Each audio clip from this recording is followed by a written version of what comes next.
بسم الله الرحمن الرحیم. قدرمندو لیدونکو اوریدونکو او ګرانو هیوادوالو سلامونه او احترامات مې ومنئ. نن 11 د اکتوبر کال 2015 چې د شنبې ورځ سره سمون خوري ستاسو خدمت کې حاضر یم. د پرون د غمجنو خبرونو نه نن یو ځل بیا ستاسو حضور ته د ښه خبرونو سره چې هم د غچ او د بدل خبرونه دي او هم د په ډیپلوماسۍ په لاره کې ګړندي ګامونه دي او مثبت قدمونه دي او همدارنګه د دښمن په خولې غاښ ماتونکي ځوابونه دي. دا ستاسو حضور ته تاسو سره شریکوم. خبرونه ټول ښکلي دي، نه پوهېږم چې کوم یو تاسو ته مخکې وړاندې کوم، کوم یو باندې به ډېر زیات تاسو اول خوشحالېږئ. د ډیپلوماتیکو خوښیو خبر مخکې کوم او که د غچ اخیستلو. زه د افغانیت په حساب باندې په مخ کې لاړ شم. افغانان ډوډۍ نه خوري، اختر نه کوي، غم او خوشحالي تر هغه نه کوي چې غچ نه یې اخیستی. او دا نن د هر افغان په خوله کې دا وه، یعنې د جمعې په ورځ دا ټولو به دا پوښتنه کول چې آیا طالبان او افغانان دا صلاحیت لري چې خپل غچ واخلي. یوه خبره چې زه په مکرره توګه کوم چې بعضو پې ذهن کار کوي او بعضو پې ذهن کار نه کوي، هغه دا دی چې د نظامی شکل کې په د وسلو او د ټکنالوژۍ په دنیا کې مونږه د چا سره برابرۍ نه لرو، نشو کولی غچ واخلو. مونږ سره نه غټې تیارې شته دی، نه میزایل شته، نه راکټ شته، نه دافع هوا شته، هېڅ هم نه لرو. نو په دې دغې حالت کې غچ اخیستل هرنګې چې میزایل در باندې راشي او میزایل پې ووری لکه ایران چې د اسرائیل سره وکړل، هغه شی مونږ سره نشته. خو دا چې مونږه بلکل بعضې وایي چې هېڅ هم نشو کولی، دا خبره غلطه ده. زمونږه ډېرې لارې لرو. اسلامي امارت، د افغانستان ملت زمونږه لاس په هغه ډیورند د کرښې نه دومره قوي دی او دومره دغه مؤثر دی چې د یو غږ سره هر څه بدلون راتللی شي. یعنې که اسلامي امارت وغواړي هغه لوبه چې پاکستان مونږ سره به کوله، چې کله افغانستان کې به کومه موضوع شوه، خپله د افغانستان علما به یې راټول کړل او په افغانستان کې به یې پې فتوا ورکړله او هغه فتوا به یې عملي کړله. اسلامي امارت کولی شي چې د خیبر پښتونخوا، بلوچستان، سند او په پنجاب کې علما لري چې د هغې علماو په ذریعه باندې د پاکستان د نظام په مقابل کې که چېرته په افغانستان باندې داسې برید وکړه او بیا کوي د جهاد فتوا پې صادره کړي. دا کار بالکل اسلامي امارت خپل د هغې لاس نه چې هلته په مدرسو کې لري او د مدرسو په ذریعه باندې لوی قیام په پاکستان کې په لاره اچولی شي. دا یوه لاره ده. دویمه لاره دا ده چې هغه مجاهدین چې د افغانستان کې د امارت اسلامي نه بیعت لري او دا په پاکستان کې دي، د ډېر لوی غچ اخیستی شي. په دې سلسله کې د غچ اخیستلو دوه غچ اخیستونکي برنامې نن، یعنې د جمعې په ورځ چې نن شنبې زه تاسو ته خبر در کوم، د جمعې په ورځ په خیبر پښتونخوا او هغه د دغې ترسره شوي دي.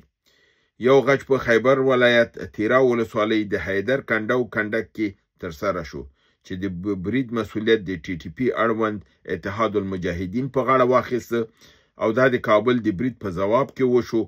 11 پاکستانی افسران او فوجیان پکې وژل شوي دي. او دویم غچ همدارنګې د دیرې اسماعیل خان د پولیسو په ټریننګ سنټر باندې ځانمرګی برید ترسره شو چې د دغې په برید په نتیجه کې دغه سنټر کاملا ویجاړ او اور ورته کړلی شو. او دا هم په دې کې ده که زه د دې تاسو ته بلکل سند خیمه او په هغې کې مجاهدین چې خپله په دغې ځای کې موجود دي په دې دواړو واقعو کې تاسو ته په خپله وایي چې دا موږ د کابل کې د پاکستان د پوځ د حملې په مخالفت کې دا غچ کړی دی او دا غچ تاسو لیدلی شئ چې دا ستاسو د اطمینان لپاره زه دا سند تاسو ته ښیم او تاسو دا وګورئ. د اول حمله چې د لله الحمد دغه ځای ته موږ استشهادیان داخل شوي یو، تقریبا زیات شمېر کسان اجیر دښمنان موږ د دوی مړه کړل او انشاءالله رحمان زموږ تصفیه پر روانه ده. د دوی موټر او ودانیو ته ټولو ته موږ ورونه اچولي. لله الحمد خوندور ورونه لګېږي، خوندور لوګي خېږي. لله الحمد موږ د هغه ټول یې د بمبارۍ انتقام واخیستی. کله چې دوی په هر ځایونو کې شل کوي د هغه بمبارۍ انتقام واخیستی او ټول مسلمان امت ته یې مبارکي ورکوه. موږ د دوی څخه د خصوصي دعاګانو درخواست کوو چې موږ ته خصوصي دعاګانې وکړي انشاءالله.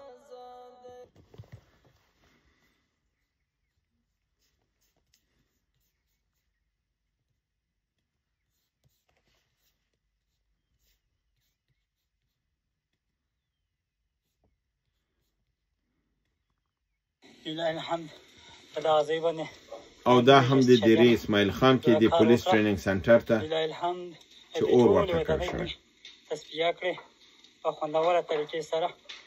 هېڅ د دې کومې ودانۍ چې دي کوم ځایونه چې دي موږ دې ته تصویرونه اچولي دي په خوندور په کامیابې طریقې سره انشاءالله د هغه ټولې حملې طریقه چې دې کړې د هغه حملې موږ غش واخیستو انشاءالله د الله تعالی په نصرت سره.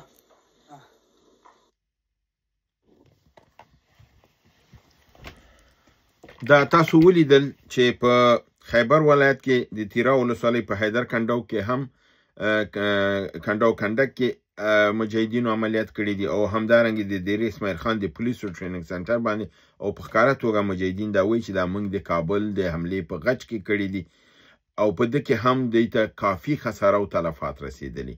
او دا زه تاسو سره په ډېره دغې سره یعنې ډاډګیرنې سره ویلی شم چې تاسو به اوس داسې ډېرې حملې د پاکستان په پوځ وګورئ او د کابل د غچ چې پاکستان به خپل هغه لاره ورکه کړي.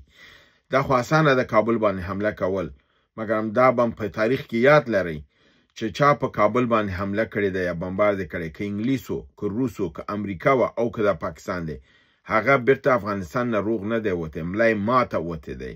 پاکستان خو بیا نه هیڅ شی هم نه دی، نه د انګریز په مقابله کې، نه د روس او نه د امریکې. د درې واړو کې په درېیم انګریز حملو کې انګلیسانو چې ماته وخوړه راغلل کابل یې بمبارد که، اما بیرته بیا دوی ماته وخوړله. روسانو همدارنګې کابل بمبارد که، امریکایان چې راغلل کابل یې بمبارد که، بیا کابل یې ونیوه او بګرام کې ټول زموږ تاسو هر څه یې د منځه ویوړل.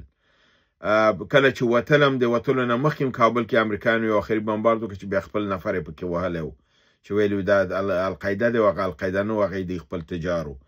دارنګې پاکستان به د ده قیمت پرې کوي او د ده قیمت به ادا کوي. دویم غټ خبر زمونږ نن د هندوستان نه دی چې دا زه غواړم تاسو سره دویم شریک کړم. په دې افغانان خوشحالیږي، دې کې ټول ښه خبرونه دي، دې کې ټول خوشاینده خبرونه دي. دا هغه خبرونه دي چې پاکستان د دې خبرونو لپاره پر افغانستان باندې ګواښ وکړ، افغانستان باندې حمله وکړله او افغانستان یې بمبارد کړ.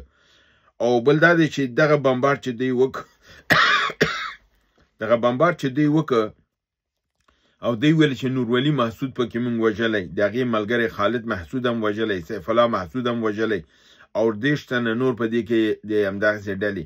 هغه خبر ټول دروغ ووته.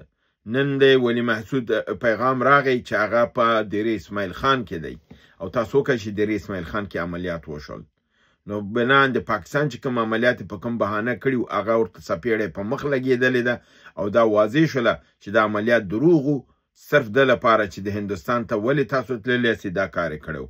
اوس راځو ښه خبرونو ته د هندوستان د طرف نه.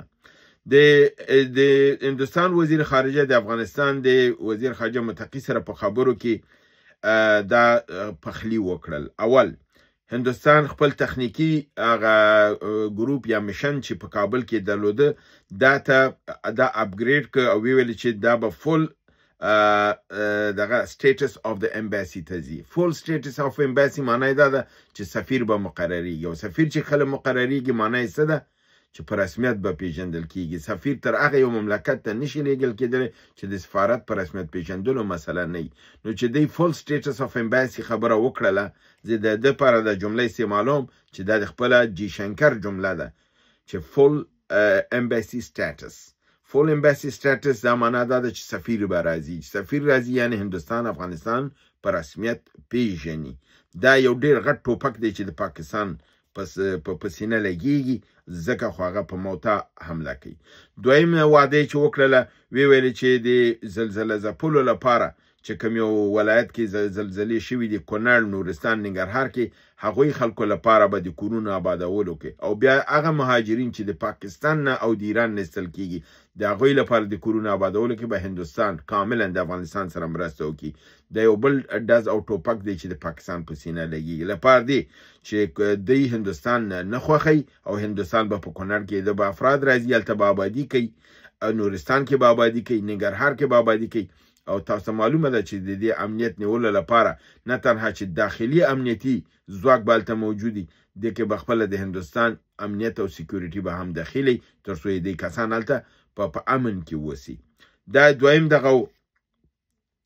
دریم خبره دا جیشنکر وکړه چې په پرمختیایي مرستو کې دی به د ضد تروریزم د هغه طرف د سرحد ویلې. هغه طرف د سرحد معنا دا وه چې د هغه طرف د 12 ملکونو د سرحدونو، یعنی د افغانستان د ډیورند د کرښې نه اخوا څوک دي؟ پنجابیان دي. او د پاکستان د هندوستان د سرحد نه دې غاړه څوک دي؟ پنجابیان دي. نو دوی ویل چې د هغې د دواړو ملکونو د هغه طرف د سرحد د تروریزم د مخنیوي لپاره افغانستان او هندوستان به سره یو بل سره همکاري کوي تر څو دا ترهګري له منځه ویسي. څنګه چې پاکستان بهانه کوي او په کابل حمله کوي، وایي چې ترهګري وړم، دا ترهګري خو اصل په پاکستان کې ده. پروسه کال ایران هم پې حمله وکړه، بنان افغانستان به او هندوستان به د دې حصه کې مشترکه پالیسي نیسي. د بل ډز دی چې د پاکستان په سینه باندې لګیږي. د بل خبر دا دی چې د هندوستان او د افغانستان ترمنځ به هوایي پروازونو تعداد به نهایت زیات شي او کابل ډیلی تګ راتګ به روزمره اضافه شي. بل خبره دا ده چې هندوستان ویل چې په روغتیایي، تعلیمي، یعنی ښوونیز مسایلو کې او په تجارتي مسایلو کې په همدارنګه د سپورټس په ساحه کې د افغانستان سره کاملا یو مرسته کوي او په دې سکه به د دې د پیاوړتیا سره لاس ورسره ورکوي.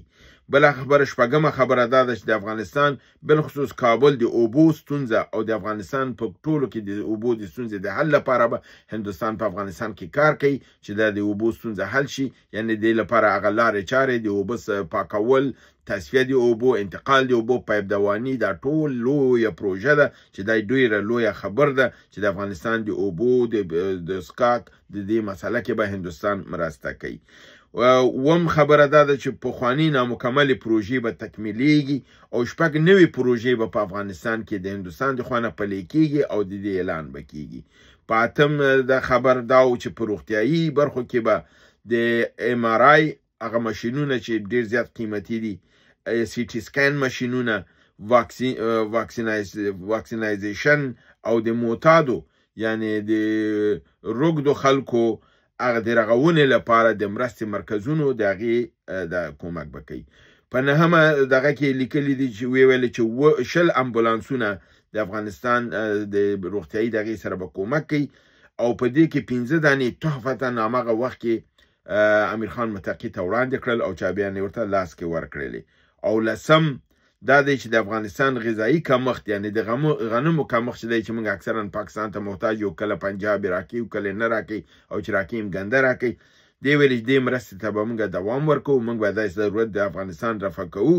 په عین حال کې ویل چې دغه اوس زه تاسو سره خبرې کوم په کابل کې زموږ جهاز په کوزېدو دی او افغانستان ته خوراکي مواد او دا ورسولي دي. دا هغه خبرونه دي چې پاکستان نه غواړي. پاکستان محتاج غواړي، پاکستان محتاج در په در غواړي چې اوبه ونه لرو، ښوونځی ونه لرو، روغتیا ونه لرو، میدان هوایي ونه لرو، پرواز ونه لرو، امبولانس ونه لرو، غذایی کمښت سره مخ اوسو او پاکستان تورمخې ته پنجابي ته موږ محتاج اوسو. هندوستان وایي نه، زه لاس درکوم او تاسو یې دې ستونزې نه وباسمه. راځمه د خیبر پښتونخوا کې د علي امین ګنډاپور حکومت ختمیږي او په عوض عمران خان سهیل افریدي په حیث د وزیر اعلی مخکې کړی دی. خو دا وزیر اعلی ته اوس فعلا پوځیان لاره نه ورکوي چې دی کامیاب شي راشي خپل دغې ته. د دې هکله کې سهیل افریدي ویلي چې دی له ده لپاره د مخنیوی د پوځیان کې چې ده هغه راز د پوځیانو افشا کړی دی کوم یو چې دی په عمران خان باندې تهمت ویلي. دی ویلي چې عمران خان 40,000 ټي ټي پی راوستله او پېښور یې خیبر پښتونخوا یې بې ثباته کړه. دغه اوس چې کوم شی روان دی دا د هغې 40,000 دی. نو دې ویلې سهیل افریدي ویلي چې دا 40,000 کسان تحریک انصاف نه دی راوسی، بلکې دا هغه 40,000 کسان دي چې خپل ISI او ملیټري دوی سره قرارداد وکړ او دوی سره مصالحه وکړه او د دننه راوستل. نن چې د دوی لپاره سردرد ګرځېدلي د دې تهمت پر موږ باندې وایي، نو د دې لپاره اوس دوی نه غواړي چې د تحریک انصاف حکومت دوباره هلته جوړ شي او پکې رخنې ورته ور اچوي. دا شو د بل خبرو. راځم د افغانستان د دفاع ملي وزارت په هکله چې هغه غبرګون ښکاره کړی دی د پرون د پاکستان د حملې په مقابل کې ویلي دي چې دا به حالات زموږ نور هم ترینګړي کی او دا د پاکستان او د افغانستان لپاره ښه کار نه دی. دغه بریدونه غندو او خپل حریم څخه د دفاع خپل حق ثابت ساتو او موږ به د غچ بدل په موقع او په وخت کې ورکوو. نو معنی دا ده چې د نظامی نقطې نظر افغانستان توانایي نه لري، مګر د غچ اخیستلو توان شته دی. په هر رنګ تاسو به وګورئ چې دا غچ به اخیستل کیږي. راځم آخري خبر ته چې زمونږ د ورور سلیم پیگیر چې حمله د ځاني حمله پیښه وه چې وی وژني او اوس فعلا د کوما په حالت کې دی، بستر دی. د ده په متعلق خلکو دوستانو کافي دعاګانې او نیک نیت د خپل اظهار کړی دی چې زه د دغې ټولو دوستانو چې زموږ په دې برنامو لاندې خپل نیت اظهار کړی، دعاګانې کړي دي. زه د وایم چې الله دې دوی دعاګانې د سلیم پیگیر ورور پاک قبوله کړي او دا د زر صحتیاب شي او بیرته خپل کورنۍ ته راوګرځېږي او همدارنګې خدای دې دغه دوستانو ته چې دعا کړې ده دعاګانې قبولې کړي او دوی ته دې الله په دې دنیا او په هغې دنیا کې اجرونه ورکړي. دا و زموږ د نن ورځې ډېر ښه خبرونه، بالخصوص د هندوستان چې افغانستان به انشاءالله په رسمیت پیژني او افغانستان سره به عمیقې اړیکې جوړوي او دا اړیکې به انشاءالله د افغانستان په ګټه تمامیږي او په دې بابت کې د امریکې سره هم خبرې کولی شي، روس سره او د نورو ملکونو سره او دا اړیکې به نور هم استوار شي او پاکستان به خدای تعالی خپل په دې اقدام سره چې نن په زمونږ په پاکه خوره باندې کړی کابل باندې دې کې به الله تعالی وشرموي. نو په همدې سره خپله برنامه پای ته رسوم. تاسو په لوی رب العزت سپارم. وما علینا الا البلاغ.